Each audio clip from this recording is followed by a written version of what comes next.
ഈ കടപ്പുറം നിന്റെ തറവാട്ട് വകയൊന്നുമല്ല. നിനക്ക് എന്നെ അറിയില്ലല്ലേടാ പൊന്നി. എടാ സ്കൂളിൽ പഠിക്കുമ്പോൾ ഞാൻ നിനക്ക് എത്ര ഐസിക്ക് വാങ്ങിച്ചു തന്നിട്ടുണ്ടോ?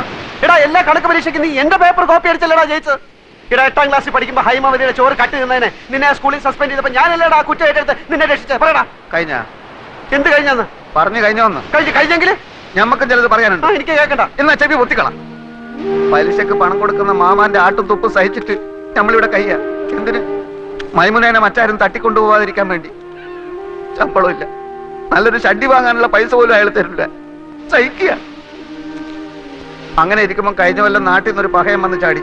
നമ്മളെ കോയിക്കലെ മൊയ്തൂക്കാന്റെ മോൻ ഖാലിദ് നമ്മളെ കൊണ്ടാവും പോലെ അവനെ നമ്മൾ സൽക്കരിച്ച് ഒടുക്കം മാമാന്റെ കയ്യിൽ നിന്ന് 500 റുപ്യ വാങ്ങിയിട്ടോ മുങ്ങിക്കളഞ്ഞു. അതിനുശേഷം നമ്മളെ കൂട്ടുകാരനാന്ന് പറഞ്ഞിട്ട് ആര് വന്നാലും മാമാന്റെ അടി ഞമ്മക്ക. ആ ഒറ്റ കാരണം കൊണ്ടാണ് അപ്പൊ കുട്ട അറിയാത്ത പോലെ നമ്മൾ ആക്ട് ചെയ്തത്.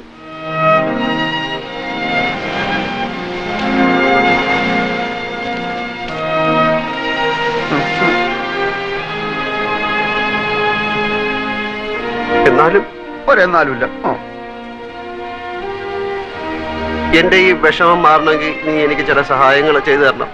അടച്ചോനെ, എന്ത് സഹായം? അച്ഛന്റെ കേസിന്റെ കാര്യം ഞാൻ എഴുതിയിരുന്നല്ലോ. പെൻഷൻ വരെ അവർ പിടിച്ചു വെച്ചു. ഇളയ പെങ്ങളാണെങ്കിൽ മെഡിസിൻ 3ാം വർഷമാണ്. കേസും ഫീസും ചെലവും നടത്തി ഒരു വഴിയാധാരത്തിന്റെ വക്കിലാണ് ഞാൻ. വീട് വിൽക്കാൻ നോക്കിയപ്പോൾ ഇവിടുത്തെ അളിയെ സമ്മതിക്കുന്നില്ല. നാട്ടിൽ ചെന്ന കടക്കാരെല്ലാം കൂടെ എന്നെ എടുത്തിട്ടിരിക്കുന്നു. ഈ അവസ്ഥയിൽ എനിക്ക് എന്ത് സഹായമാണ് വേണ്ടതെന്ന് നിനക്ക് ഊഹിച്ചൂടെ? ഊഹിക്കാം. ആദ്യം കിടക്കാനൊരു സ്ഥലം, അതെ, പിന്നെ ഒരു പണി. അതെ, രണ്ടും നടക്കൂല.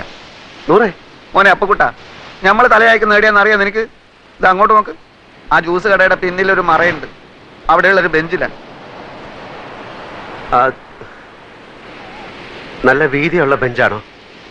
ബെഞ്ചിന് വീതി ഉണ്ടോ ഇല്ലയോ എന്നുള്ളതല്ല പ്രശ്നം. പകൽ നേരത്ത് മാമ വരുമ്പോ എന്നെ അവിടെ കാണില്ല.